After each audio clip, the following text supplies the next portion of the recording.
잇따라 발생하는 흉기난동 범죄의 원인과 대책에 대해 치안 전문가와 교계의 이야기를 들어봤습니다. 바이블 백신센터와 목회데이터 연구소가 처음으로 한국교회 이단 실태를 조사한 결과를 발표했습니다. 대한예수교장로회 통합총회가 제108회 총회 부총회장 후보 정견 발표회를 진행했습니다. 굿TV가 다번역 성경찬송 앱 공유 이벤트 우수 참여자를 선정해 상금 전달식을 진행했습니다. 특별히 이날 수상자들에게는 앱의 새로운 기능이 처음 공개됐습니다. 한국교회 총연합이 잼버리 참가자들을 위해 전국의 기독교 수련원들을 제공하기로 했습니다.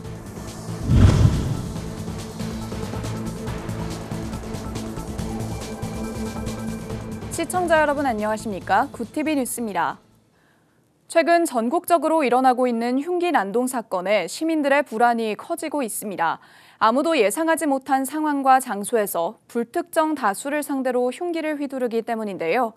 경찰은 이를 테러라고 규정하며 강력 대응에 나서고 있습니다. 그런데 이런 흉악범죄가 일어나는 원인은 뭘까요? 김효미 기자가 최근 흉기 난동 사건이 일어나게 된 원인과 그 대책에 대해 전문가들의 이야기를 들어봤습니다. 지난달 21일 신림동에서 일어난 끔찍한 흉기 사건. 사건이 발생한 시각이 대낮이어서 더욱 충격을 줬습니다. 범인인 전과 3범의 90년생 남성은 남들이 나보다 행복해서 싫었다고 경찰 조사에서 말했습니다. 그 이후 이를 모방한 흉기 난동이 연쇄적으로 발생하고 칼부림 예고 글들이 인터넷상에 유행처럼 번지며 시민들을 더 불안에 떨게 했습니다. 전문가들은 잇따라 발생하는 흉기 난동 범죄에 대해 사회 구조적인 문제가 반영된 결과라고 지적했습니다.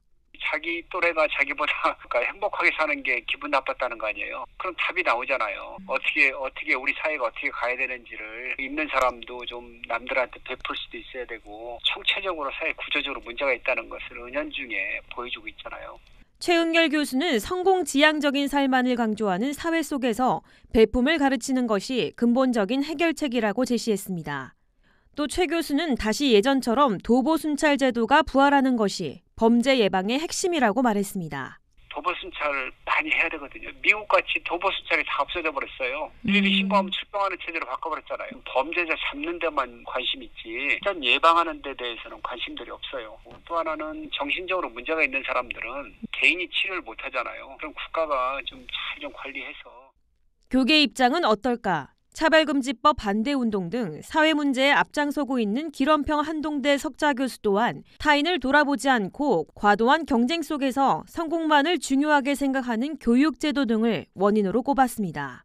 우리 학교에서 인성교육을 시키지 않고 지식 위주로 대학교 입학하지 그 학교에서 사실 학교 교육이 잘못된 거라고 저는 생각하거든요. 문화 쪽에서도 보면 자극적인 문화, 이 폭력성이 강한 영화라든지 이런 걸 자꾸 보게 되면 경찰이 사상 처음 특별 치안 활동을 벌이면서 흉악 범죄자들에 대해 강력 대응하는 가운데 전문가들은 이러한 범죄가 다시 일어나지 않도록 사회 구조적인 문제를 직시하고 교육제도 수정과 같은 근본적인 해결책이 필요한 때라고 입을 모았습니다.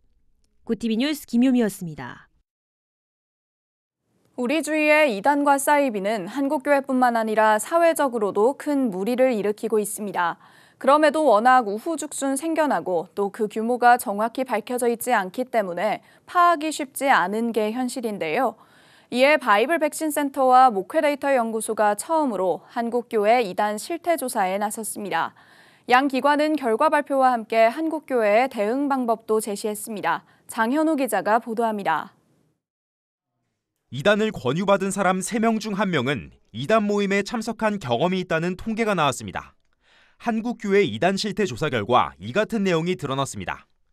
목회데이터 연구소와 바이블 백신센터는 지난 5월 12일부터 31일까지 이단에 속하지 않은 개신교인 1,800여 명과 현재 이단에 속해 있는 교도 300여 명, 한국교회 담임 목사 500명을 모집단으로 조사했습니다. 조사한 개신교인의 13.3%가 가족이나 지인 중 이단이 있다고 응답했습니다. 이 가운데 이단 모임을 가자고 권유받은 경험이 있다고 답한 응답자 수는 절반을 넘겼습니다. 이단 모임에 좀 가자고 권유를 받은 적이 있습니까? 이렇게 물어봤더니 무려 68%가 권유를 받았다고 나옵니다. 성역 공부를 하자고 권유를 받았다가 가장 높고. 이단에 속해 있는 교도들의 응답 결과 처음 이단 교회에 출석할 당시 받은 권유는 성경 공부가 37.2%로 인문학 공부, 좋은 인간관계 권유 등 5개 항목 중 비율이 가장 높았습니다. 또 이단 교회에 처음 출석한 나이는 평균 만 21.8세라는 통계 결과도 나왔습니다. 성경 지식과 분별력이 부족한 어린 나이의 성도들이 이단 성경 공부로 포교당하고 교도가 된 경우가 많았다는 분석입니다. 그래서 이 저항력이 없는 상태로 이제 성경 공부를 했을 때는 넘어갈 가능성이 크다는 겁니다. 이제 한국 교회에서 이제 고3 대학생들을 대상으로 한 이단에 대한 예방 교육은 선택이 아니라 필수가 돼야 되고 교단 차원에서도 반드시 필수적으로 해야 되고. 양형주 원장은 이어 이단 예방 교육을 통해 교회 학교에서 잘 키웠던 다음 세대를 이단에게 빼앗기는 사태를 막아야 한다고 강조했습니다. 한편 청년들이 이단 교도들과 친밀한 인간관계에 빠져 이단에 넘어가는 비중이 31.9%로 집계됐습니다. 또 이단 신자의 소그룹 활동률이 일반 개신교인보다 높았는데 이단의 활동률은 86.5%, 일반 개신교인의 활동률은 46.4%로 집계됐습니다. 이어 양 원장은 이단 청년층의 소그룹 활동률과 친밀한 인간관계는 깊은 관계가 있다며 한국 교회는 청년들에게 친밀하고 건강한 공동체를 제공해 이단에 빠지지 않도록 장치를 마련해야 한다고 조언했습니다. 구티비 뉴스 장현우입니다. 대한예수교장로회 통합총회가 제108회기 부총회장 후보 정견 발표회를 열었습니다. 목사 부총회장 후보와 장로 부총회장 후보에 각각 단독 입후보한 김영걸 목사와 윤택진 장로는 총회를 도와 한국교회 회복에 힘쓰겠다는 의지를 밝혔습니다. 장세인 기자의 보도입니다. 대한예수교장로회 통합총회가 7일 한국교회 100주년 기념관에서 제108회 총회 부총회장 후보 정견 발표회를 열었습니다. 예장 통합은 내달 19일부터 열리는 제108회 정기총회에서 새로운 회기를 이끌 부총회장을 선출합니다. 목사 부총회장 선거에는 김영걸 포항 동부교회 담임 목사가, 장로 부총회장 선거에는 윤택진 대전 제1교회 장로가 각각 단독 후보로 출마했습니다. 이날 총회 산하 서울과 수도권 지역 목회자와 장로들이 한자리에 모인 가운데 두 후보들은 각자의 정견을 발표했습니다. 쓰나미와 같은 위기 상황이 한국교회에 밀려들고 있습니다. 첫째, 교회의 본질을 회복하도록 하겠습니다. 교회 본질은 복음 전파입니다. 우리 교단이 가지고 있는 전도 역량을 한층 끌어올리겠습니다. 그리고 다음 세대에 맞는 전도와 선교 전략을 잘 준비하도록 하겠습니다. 그러면서 김 목사는 지역과 계층이 갈라진 양극화 시대에 예수님의 화해의 정신으로 소통하고 갈등을 회복하겠다고 강조했습니다. 장로 부총회장 후보 윤택진 장로는 평신도 사역자를 세우고 미자립교회와 농어촌 교회를 돕는 데 힘쓰겠다고 약속했습니다. 저는 장로로서 평신도 사역의 활성화에 힘을 쓰겠습니다. 급변하는 사회 분위기 속에 전문 교역자 부족 상태가 지금 가속화되고 있습니다. 작은 지체와 공동체를 회복하여 세우는 일에 최선을 다하겠습니다. 동방성장위원회의 효율적인 운영과 역량의 극대화를 위해 최선을 다하겠습니다. 부총회장 정견 발표는 7일 서울과 수도권 지역을 시작으로 8일 청주, 10일 광주, 11일 포항에서 열릴 예정이며 24일에는 제주 지역 간담회로 일정을 마무리합니다. 구티비 뉴스 장세인입니다. 구티비가 다번역 성경 찬송 앱 사용자들의 뜨거운 관심에 힘입어 두 번째 공유 이벤트를 진행했는데요. 많은 참여자들 가운데 가장 많은 지인들에게 앱을 공유한 5명을 선정해 상금 전달식과 함께 새로운 기능을 소개하는 시간을 가졌습니다. 김효미 기자가 보도합니다. 구티비가 제작 보급하는 국내 대표 스마트폰 성경 앱 다번역 성경 찬송. 구티비는 더 많은 사람들에게 성경을 보급하고 복음을 전하기 위한 취지로 지난 3월에 이어 두 번째 공유 이벤트를 마련했습니다. 많은 참여자들 가운데 앱을 가장 많이 공유한 5명이 상금 수여자로 선정됐고 2등 수상자 김재덕 정혜수 씨와 3등 수상자 이상학 씨가 전달식에 참석해 소감을 밝혔습니다. 많은 크리스찬들에게는 더 많은 관심과 그리고 많은 도움이 되었습니다. 바로 찬송을 이제 찾아야 하는 그런 경우에서 바로바로 찾을 수 있는 그런 좀 도움을 많이 얻었고요. 그리고 저는 이제 그 청년부를 사역하고 있는 이제 전도사로서 많은 청년들이 되게 고맙게 여겼습니다. 알지 못하는 청년들이 더 많은 이제 좀 가볍게 좀 접근성 있게 참여할 수 있었던 것 같아서 믿지 않는 사람들에게 언제든지 복음을 전할 수 있는 게 가장 좋은 방법 같고요. 다번역 성경 찬송을 통해서 이제 제가 저랑 30년 되게 친구가 있거든요. 근데 그 친구들이 앱을 통해서 이제 예수님을 영접하게 지금 교회 다니고 있어요. 더 활성화돼가지고 정말 이 땅에 정말 빛과 소금의 역할을 감당하는 그런 사역이 되었으면 좋겠습니다. 수상자들은 성경 앱을 통해 지인들과 청년들을 전도하는데 효과적으로 사용할 수 있었다고 전했습니다.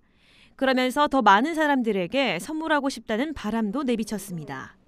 나온 앱들을 다 써봤는데 이 앱이 가장 이렇게 좀 신뢰가 가고, 그러니까 선물을 해야 된다 그러면 대부분 성경을 선물을 하는데 정말 하나님을 성경을 통해 만나는 거잖아요. 선물을 이렇게 마음껏 할 수 있으니까 너무 좋더라고요.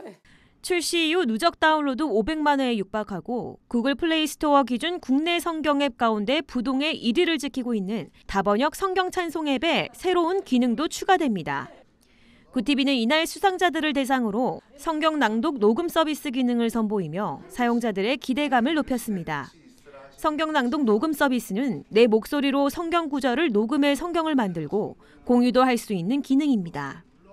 굿TV는 성경 낭독 녹음 서비스를 이르면 금주 중 도입해 많은 사람들의 더욱 즐겁고 편리한 신앙생활을 돕는다는 계획입니다. 굿TV 뉴스 김효미였습니다. 한국교회 총연합이 7일 세계 잼버리 대회 조직위 측에 청소년과 봉사자들을 위해 교회가 운영하는 기독교 수양관들을 제공하기로 했습니다.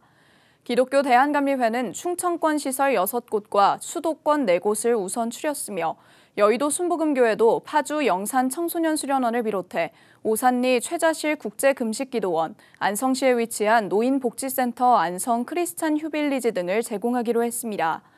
약 3,300여 명이 수용 가능한 규모이며 이 중 잼버리 참가자 228명이 8일과 9일 입소할 예정입니다. 또 안성 크리스찬 휴빌리지에 수용 가능한 공간도 추가로 파악해 제공할 계획입니다. 기독교 추모공원 재단법인 크리스찬 메모리얼 파크가 여름폭우로 피해를 입은 수재민에게 지원금을 전달했다고 7일 밝혔습니다. 크리스찬 메모리얼 파크는 지난 6일 여의도 순복음교회에 지원금 3천만 원을 전달하며 올여름 폭우 피해로 삶의 터전을 잃은 수재민들에게 희망과 위로를 전해달라고 당부했습니다. 크리스찬 메모리얼 파크는 또 우리는 하나님의 사랑을 전하기 위해 세워졌다며 이번 기부는 어려운 이웃을 돕고 격려하는 사회 공헌 활동의 일환으로 참여하게 됐다고 설명했습니다. 그러면서 앞으로도 다양한 분야에서 사회공헌 활동을 활발히 전개해 우리 사회에 선한 영향력을 발휘해 나가겠다고 밝혔습니다. 굿TV 전북본부 소식입니다. 전주 시온성교회가 지역 교회들과 연합해 어린이 여름성경학교를 열었습니다. 이번 행사는 13개 교회에서 200여 명의 학생들이 함께하며 행사에 열기를 더했습니다. 워십 댄스와 찬양 콘서트, 퀴즈쇼, 워터 페스티벌 등 다양한 프로그램과 콘텐츠로 참가한 학생들의 흥을 높였습니다. 점점 교회 학교가 어려워지고 또 교회 학교 작은 교회들, 미자립 교회들이 교회 학교 아이들이 점점 줄어가고 있는 현실에서 성경학교를 자체적으로 하지 못하는 교회들이 늘어나고 있는 상황인데 그 교회들과 함께 초청해서 연합으로 이렇게 성경학교를 하면 좋겠다라는 뜻으로 지역 교회와 함께 이런 여름 성경학교를 진행하고 있습니다. 정 목사는 또 어린이 성경학교 외에도 중고등학생들을 위한 수련회도 기획하고 있다며 한국교회의 다음 세대를 위해서 더 노력하겠다고 다짐을 전했습니다. 한편 2015년부터 시작된 교회 여름 성경학교 행사는 이웃교회와의 연합을 통한 기독 공동체성 회복과 지역교회 발전을 위해 진행되어 오고 있습니다.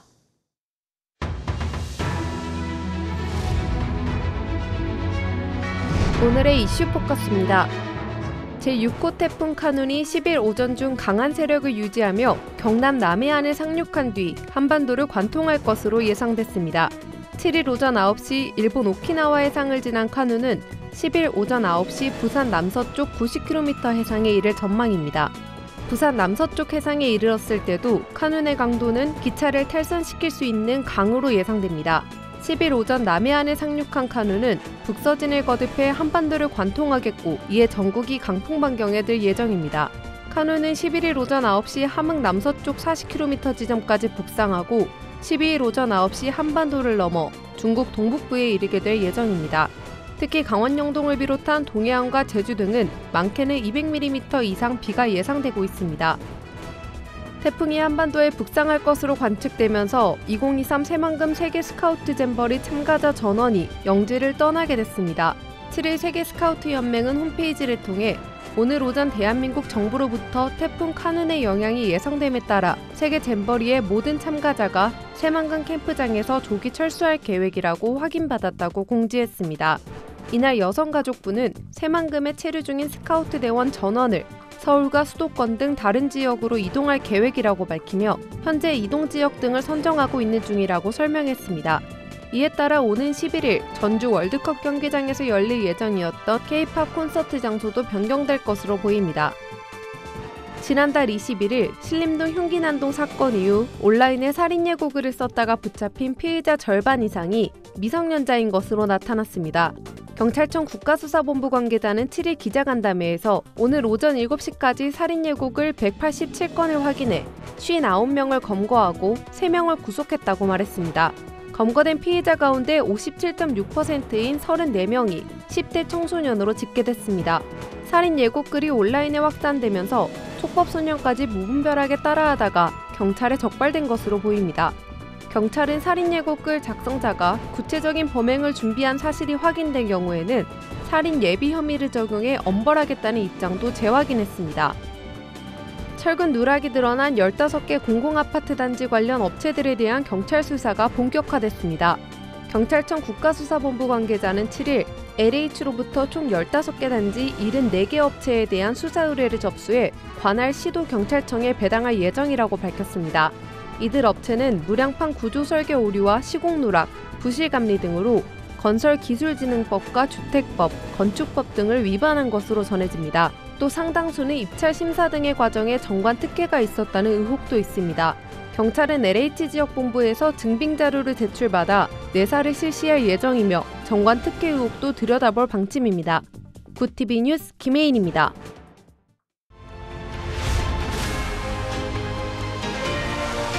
굿TV 월드와이드입니다. 요미우리 신문과 아사히 신문 등이 일본 정부가 후쿠시마 제1원자력발전소 오염수 해양 방류를 이르면 이달 하순 개시하는 방향으로 조율하고 있다고 7일 보도했습니다. 일본 정부는 후쿠시마현 앞바다에서 저인망 어업이 시작되는 9월 1일 이전에 방류를 시작해야 한다고 보고 있어 이달 하순 방류가 유력시되고 있습니다. 기시다 총리는 한미일 정상회의를 계기로 윤석열 대통령, 조 바이든 미국 대통령과 각각 개별 회담을 열어 과학적 근거를 바탕으로 오염수 방류 계획의 안전성이 확보됐다는 점을 거듭해서 설명할 예정입니다. 역대급 폭염과 홍수에 이어 규모 5.5의 지진이 발생한 중국이 자연재해로 몸살을 앓고 있습니다. 6일 오전 2시 33분 산둥성 더저우시 핑위안현에서 규모 5.5의 지진이 발생했습니다. 이어 52차례 여진이 발생해 주택 126채가 파손되고 21명이 부상당했습니다. 앞서 제5호 태풍 독수리의 영향으로 지난달 말부터 계속된 폭우로 수도 베이징과 허베이성, 동북 삼성에서 27명이 숨지고 58명이 실종된 것으로 잠정 집계됐습니다. 헤이룽장성과 진인성 일대에 쏟아진 폭우로 중국 최고의 쌀 생산지인 우창도 큰 피해를 봤습니다. 베이징과 텐진, 허베이성 등 북방 지역은 지난 6월 중순부터 이번 폭우가 닥치기 전까지 연일 낮 최고 기온이 40도에 육박하는 역대급 폭염에 시달렸습니다. 영유권 분쟁 지역인 남중국해에서 중국 해양경비정이 필리핀 선박에 물대포를 발사해 양국 간 긴장이 고조되고 있습니다. 6일 현지 언론에 따르면 필리핀군은 전날 스프레틀리 군도의 암초 부근에서 중국 해양경비정이 자국 군용물자 보급선을 향해 물대포를 쐈다고 발표했습니다. 필리핀 측은 성명을 내고 우리 선박을 상대로 과도하고 공격적인 행위를 했다며 국제협약을 위반했다고 비난했습니다. 반면 중국은 자국 해역에 침범한 필리핀 선박에 대해 필요한 조치를 했다고 맞섰습니다. 중국은 남중국해에 9개의 선을 긋고 선 안쪽 90%가 자국 영해라고 고집하고 있습니다. 2016년 국제상설재판소는 이런 주장이 국제법상 근거가 없다고 판결했지만 중국은 이를 무시하고 같은 입장을 고수해 필리핀을 비롯한 인근 국가들과 마찰을 빚고 있습니다. 2024 파리올림픽을 1년 앞두고 프랑스 파리 생강에서 개최하려 했던 오픈워터 스위밍 월드컵이 수질 악화로 취소됐습니다. 국제수영연맹은 6일 성명을 내고 최근 파리에 폭우가 내린 후 생강의 수질이 수영하는 사람의 건강을 보호하기 위한 허용 기준 이하에 머물렀다며 이같이 밝혔습니다. 내년 7월 26일 개막해서 8월 11일까지 이어지는 파리올림픽에서 생강은 수영 마라톤과 철인 3종 경기가 열리는 장소입니다. 파리올림픽 조직위원회는 최근 며칠 사이에 파리에 내린 비가 이례적으로 많았다며 내년 올림픽에는 차질이 없도록 만반의 준비를 하고 있다고 밝혔습니다. 굿TV 뉴스 김혜인입니다.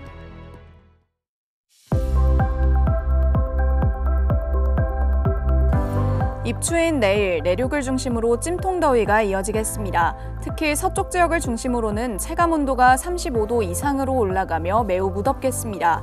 한편 태풍 카눈이 우리나라를 향해 북상 중에 있는데요. 아직까지 변동성이 크지만 모레부터 태풍의 영향으로 전국 곳곳에 비바람이 불겠습니다.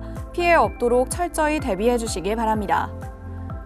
이어서 전국 날씨입니다. 내일 한낮 최고 기온은 서울과 대전 35도, 강릉 28도가 예상됩니다.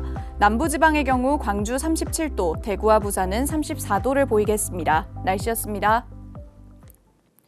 말도 많고 탈도 많았던 새만금 잼버리가 예상 못한 태풍의 진로 변경까지 겹치며 조기 철수를 결정하고 수도권으로 야영지를 옮깁니다. 한국교회는 잼버리 참가자들이 프로그램을 이어갈 수 있도록 발빠른 편의 지원에 나서기로 했는데요. K-팝과 한국 문화에 기대를 가지고 참가한 청소년들에게 더 다양한 볼거리와 경험들을 제공할 수 있게 됐길 바랍니다. 이상으로 뉴스를 마칩니다. 함께해 주신 여러분 고맙습니다.